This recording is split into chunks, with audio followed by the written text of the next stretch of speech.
Welcome to All Things Chiropractic.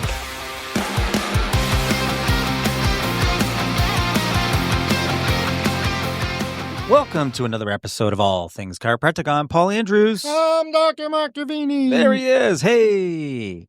Okay. In the room. What are we talking about today? We are talking about Medicare. Hotel California. And we'll make that point clear later.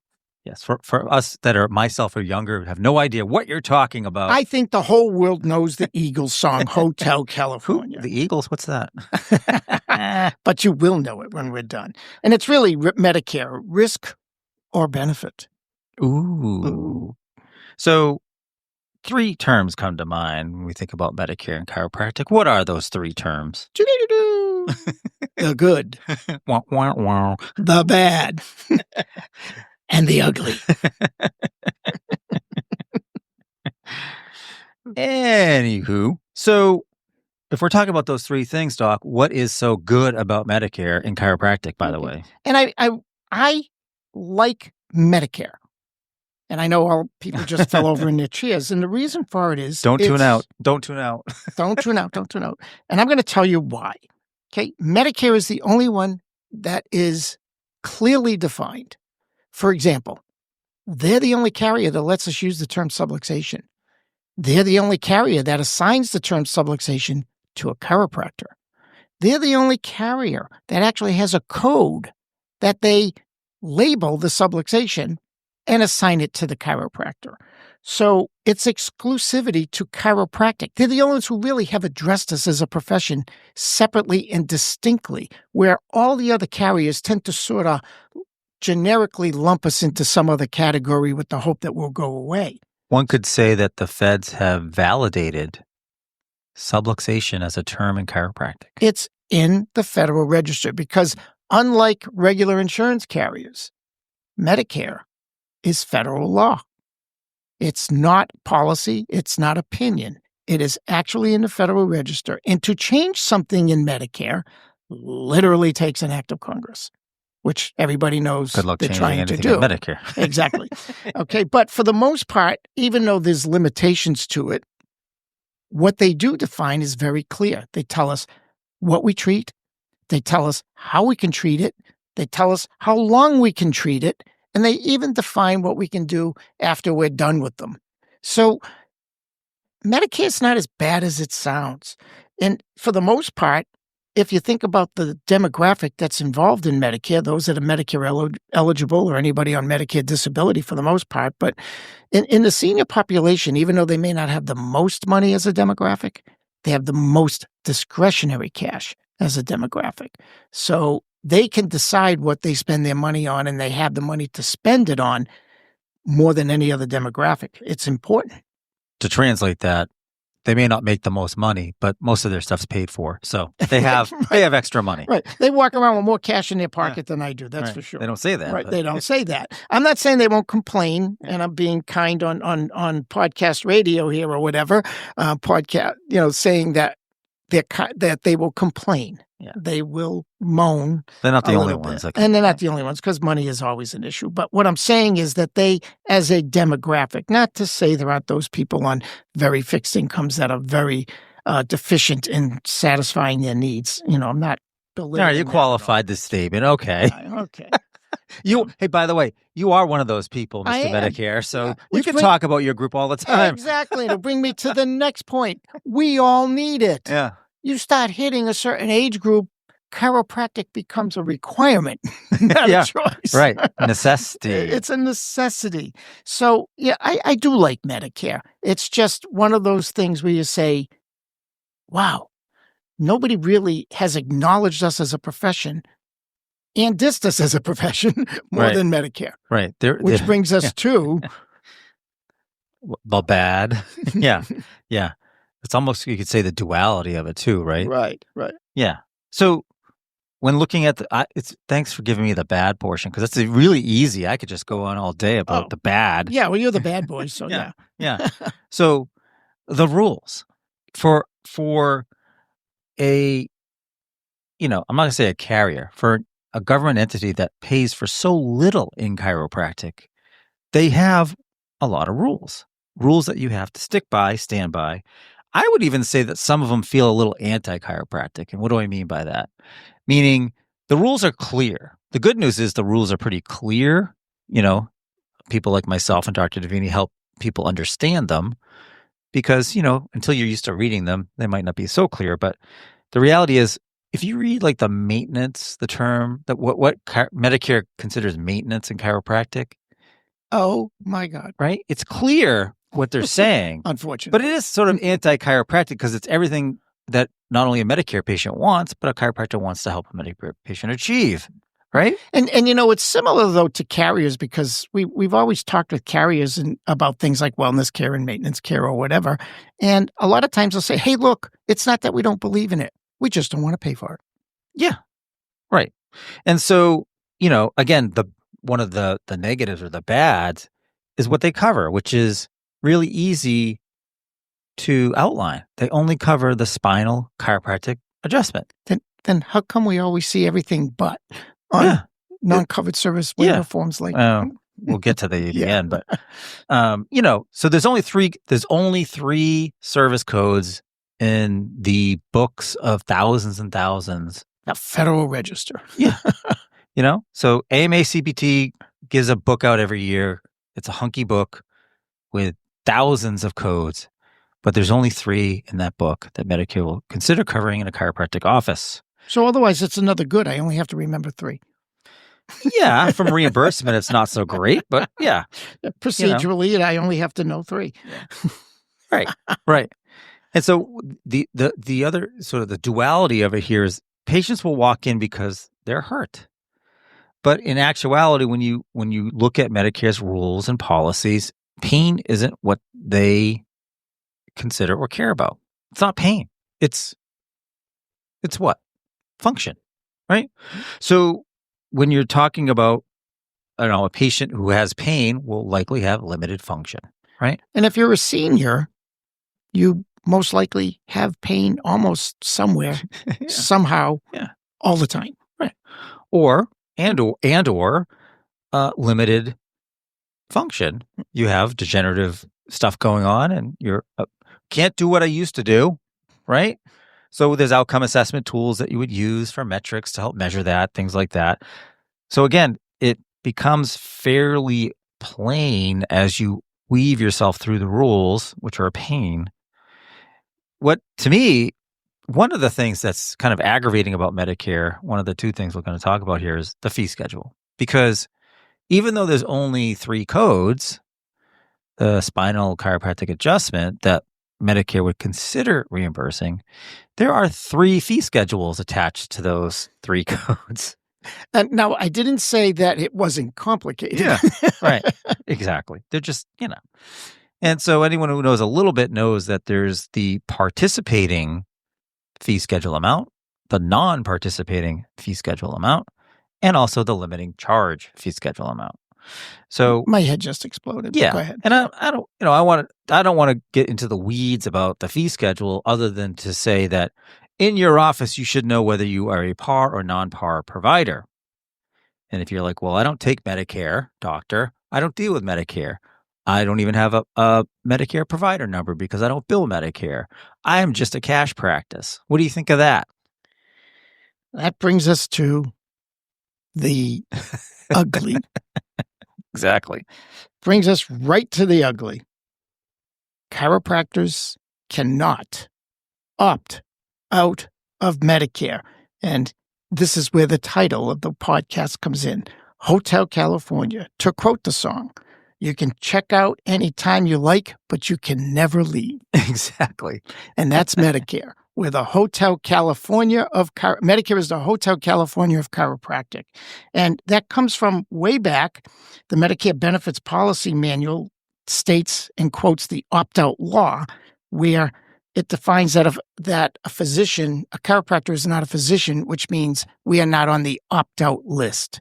So going further with that, we have this crazy terminology, again, because Medicare does like to complicate things, of par, participation, participating, or non-par, non-participating. The And terms are bad. The terms are awful because So what's the difference between non-participating and opting out? opting out means you can just disregard Medicare altogether, which you can't do according to the opt-out law. So non-par means that you'd like to limit your interactions with Medicare as a provider.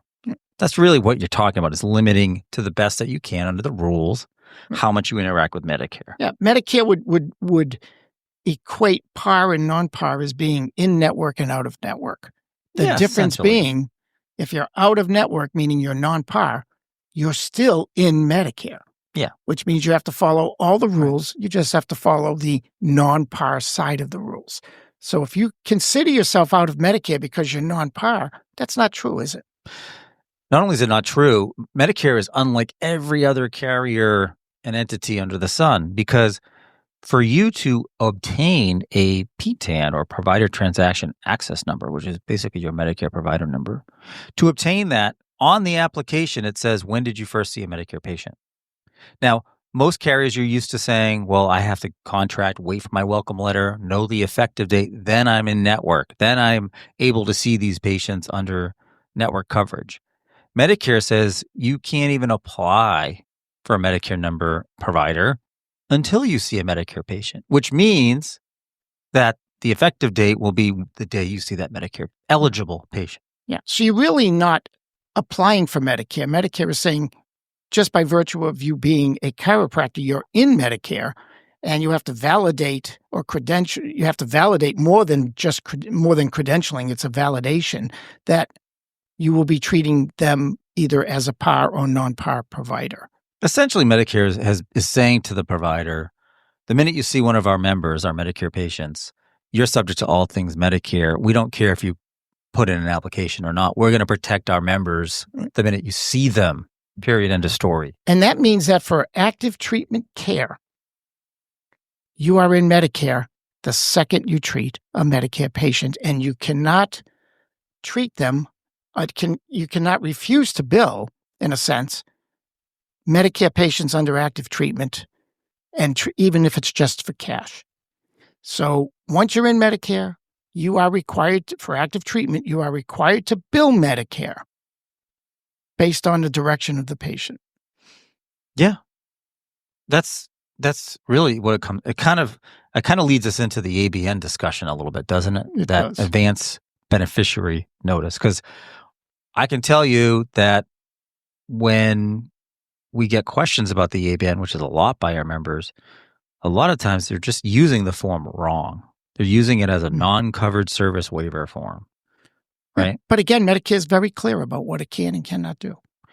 Right. So, Doc, what is an ABN actually used for? What services would an ABN be used for? An ABN is used for any service that might be covered by Medicare.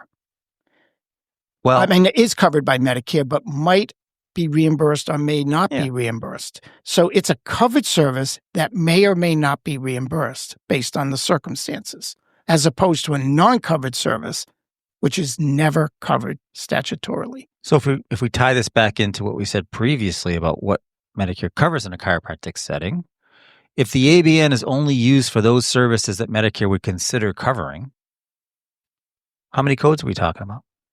1, 2, I count 3. 3. 3. That's 3. it. So nothing on an ABN other than those 3. If it's a spinal chiropractic adjustment, there's 3 codes Medicare might consider paying. That's the only 3 codes that belong in an ABN, period, end of story. That's it. So we're not denying that Medicare has a lot of complexities and idiosyncrasies. And an ABN by itself is a whole other podcast on its own. But there is a trend happening out there, Paul, and it's very disturbing to me as a chiropractor. And it really literally makes my blood boil. So I think you're going to refer to the options that are on an ABN and how certain people conduct directing patients or not, perhaps. There's that one. Yeah. There's also another one. So we're going to get to both of them. So yes, if a patient comes into your office, they go through active treatment, they've reached maximum functional improvement. You now hand them an ABN because they're going to transition from active treatment to maintenance wellness. You're not supposed to be able to direct them as to what option to choose. So there's 3 options. We won't even talk about the third one. But one is saying we're going to, you bill or not bill, and the other one, you bill or you don't bill. If you choose option 1, the patient is directing you to bill. Even though it's maintenance, even though you as a doctor know it's not covered, and you're probably not going to add the AT modifier, which is telling Medicare it's not covered, and you'll put GA modifier. Yeah, you'll put the GA modifier on saying, I have a signed ABN. You explain this all to the patient, and they still choose option 1. They agree to pay you, but they want Medicare to process the claim. They basically say, I'm not sure I believe it, but I'll pay you, but let's see what Medicare really has to say. Yeah. And there's a situation, too, if a patient's dual eligible, where they're Medicare and Medicaid, where I love this language. The feds tell you that you have to direct them to choose option 1. Even though you're not supposed to direct them to choose any options. Right on the form, it says, we cannot choose for you. But if you're dual eligible, you have to direct them to choose option 1. So there will be circumstances in your office, whether they choose option 1 or not on their own, that they may be required to check off option 1. So you do have to be able to bill Medicare even in the maintenance phase. Option 2 is nirvana. They check it off saying, I know that it's not Medicare is not going to cover it. I know I have to pay you, and don't bother billing for me. Yeah. So if a patient comes in and now you've treated them through active treatment and you've brought them to a point where you're handing them the ABN and they check off option 1, or they are directed to choose option 1 because they're dual eligible, you cannot refuse to treat them. I got that straight from Medicare in writing. You can't say, go somewhere else because I don't bill Medicare or I don't bill maintenance visits to Medicare. You can't do that. Even if you know somebody or some clinic that's doing it, it isn't right. I have it in writing, in black and white. Medicare says you want to. You want. This is something we all want the option to do, right? Yeah. So just say, great, you hit maintenance. I don't care what option you choose. If you don't choose option 2, go somewhere else, which most patients will probably say, okay, give me another one and I'll check off option 2. But you can't refuse a patient's treatment based on the fact that they checked off option 1 or are required to, or you direct them to choose option 1. Right. Not to be confused with option 3, because if they choose option 3, they're basically saying, I believe that it's not covered, but I don't want to pay you for it. There you go. Thank you. They're dismissing themselves from care. Yeah, they pretty much just said goodbye. Thank you. I don't need you. We didn't even talk about the fact that the ABN, even though there's one ABN form, there's actually 3 versions of the ABN. Yeah, that's why it requires its own podcast. Yeah. Because, again, as much as I like Medicare, because it has a whole bunch of rules that you need to follow, but once you follow those rules, it's pretty straightforward and pretty clean. But there it is. Let's get to where my blood is boiling on the other subject. There's a trend out there right now where they're being told, we'll say by a prominent organization in chiropractic, where they're telling people, just don't adjust seniors. Do everything else. Do the therapies. Wait. Yeah, I know. Wait a minute. Aren't they saying that if you clinically decide through objective findings that there might be a risk not to adjust? Aren't they saying that? No, they're saying Medicare is too complicated and the risk of them coming after you is so great.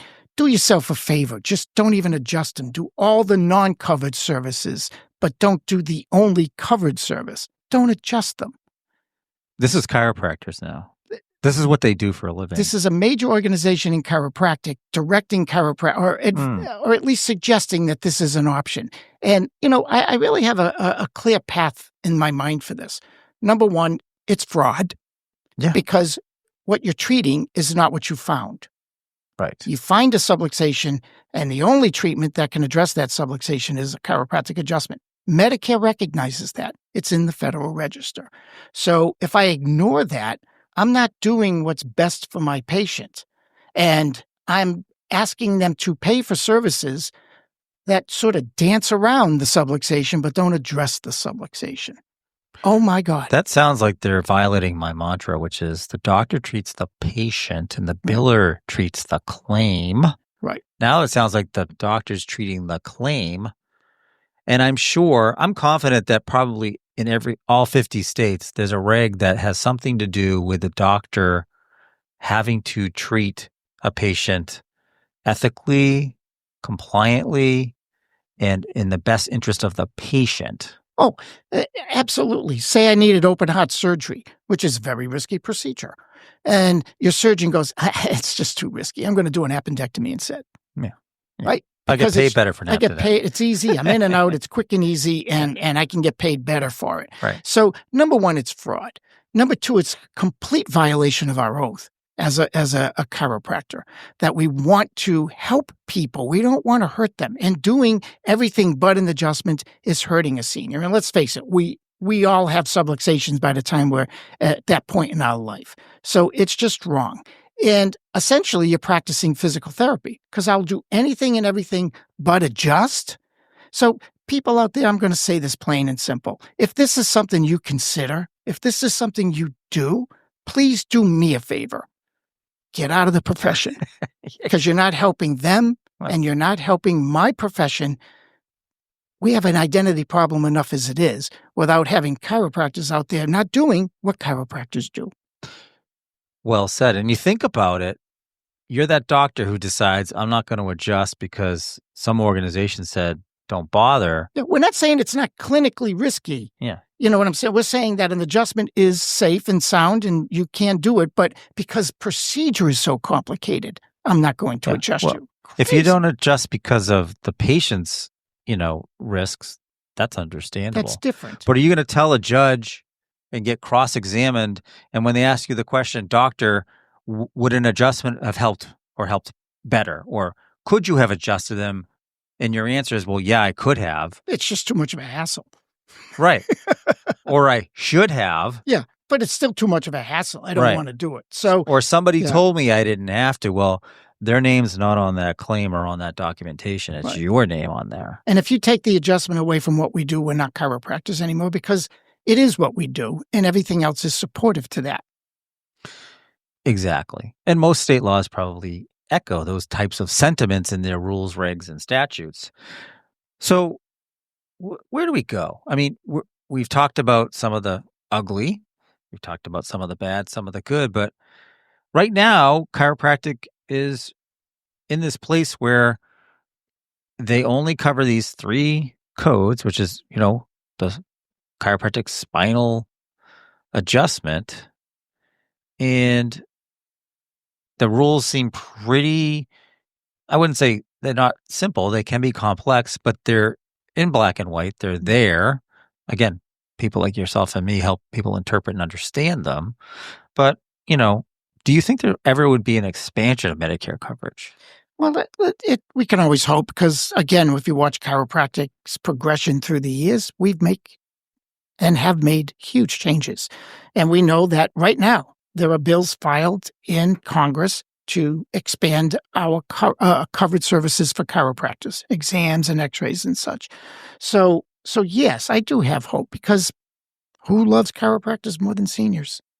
So we have the population that loves us most. We have people who are younger who will become that population who will love us most. So yes, I do think that chiropractic can expand. Maybe we can go so far as to redefine some of the silly things like their definition of maintenance and make chiropractic more accessible to everybody under the Medicare statutes. But for right now, I think the simplest place to be is learn the rules. Like Paul said, that's something we do all the time, is teach the rules. Learn the rules, create procedures around the rules, and then prosper with Medicare as it is today, with the hope that it gets better tomorrow. I have to digress for a minute, because I think one of the things that hurt the potential expansion of coverage in chiropractic was, do you remember the demonstration project that happened a decade or so ago? Mm-hmm. They decided on a couple of regions of the country, I think Maine, parts of Maine, Chicago, some other areas of the country, and they did this demonstration project they paid for they expanded coverage in just these areas, and chiropractors could bill and get paid for exams, x-rays, modalities, therapies to see was there any better outcomes with patients, diagnoses that were reported, and, basically, was it worth the money? And I think where chiropractors didn't do themselves a favor, and not the ones listening, of course, but there was rampant fraud. Rampant fraud. Like 100% fraud. We tend to be our own enemies when it comes to those kind of things. Yeah. It was really disappointing because I said to myself, here's an opportunity to demonstrate to the federal government that if you just give the chiropractor some more reimbursement, you're going to see these patients thrive. But no. I mean, I'm talking about really rampant fraud, unfortunately. and it comes from chiropractors who have a similar mentality to what we just talked about, that they would be willing to not adjust somebody just so they could get paid for non-covered services. So their mind isn't in the best interest of the patient or the best interest of the profession. Doctors, treat your patient. Yeah. Billers, treat your claim. Yeah. Right? So absolutely. Our members moment, we kind of alluded to it a little bit, but we get a lot of misuse or misunderstandings on how to use the ABN. So we did talk about the fact that an ABN is only used for the chiropractic spinal adjustment codes. That's the only time you would pull out the ABN when you're going from active treatment to maintenance. You've clinically determined their maintenance and you want them to continue under maintenance, right? And so they pull it out. Like I said, the ABN is a podcast in and of itself.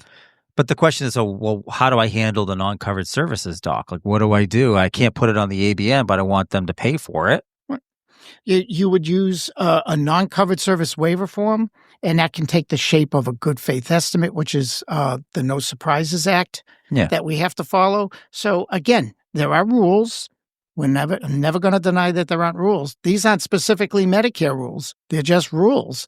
But follow the rules, put the procedure in place, and never think about it again. And then the other sticky wicket, I think, for some members is understanding active treatment and then when they end up migrating to maintenance. Like, what does that look like? Right. And I know a lot of people like to say, oh, boy, but these patients need it. Without it, they regress and all that. And we know that.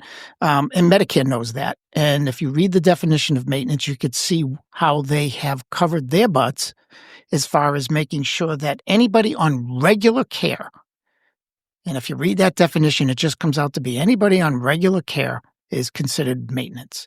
And they don't cover that because regular care doesn't improve them functionally overall. So, and again, it's a complex concept that we will discuss in the future for sure. But as it stands right now, know the rules, know when to treat, know how to treat, know when to quit treating under that particular category, like active treatment, and then know when to bring in paperwork like ABN, and then know how to treat them as a maintenance patient. Once you know the rules, they're great patients. Right. That's where I think the anti-chiropractic aspect comes from, because once you understand Medicare will pay to improve their function, but they will not pay to keep them from regressing. They won't pay for them on the downturn, so to speak. They'll only pay for them on the upturn. Right. It's catch and release as far as symptoms go. For reimbursement, not the patient in general, right? Right, because these patients, believe it or not, we have some of the largest Medicare practices that I know have converted over to non-par status, and that when the patients hit maintenance, they tell their patients they have to pay, and then eventually, if they did direct them to option 1, they will change their mind and change it to go to option 2 and not bill. And then life goes on. These Medicare patients come in at their regular intervals. They pay cash. They're happy. The doctor's happy. Life is good. And you know what? If some make choices that they can't afford the maintenance part, and you release them, and then they come back because they relapsed, that's not on you. That's okay. That's just part of their decision making in their life. You can't. Exactly. So here's a closing thought. Yeah. It's just time to put the care back in Medicare. Ooh. On that note, thank you so much for listening to another episode of All Things Chiropractic. I'm Paul Andrews. Dr. Mark Davini. Thank you. Thanks for listening to All Things Chiropractic. We'd love to hear from you. Visit allthingschiropractic.com with comments, episode ideas, or questions. Or connect with us on Facebook and Instagram at All Things Chiropractic Podcast. Be sure to join Dr. Mark Davini and Paul Andrews next time for another episode of All Things Chiropractic.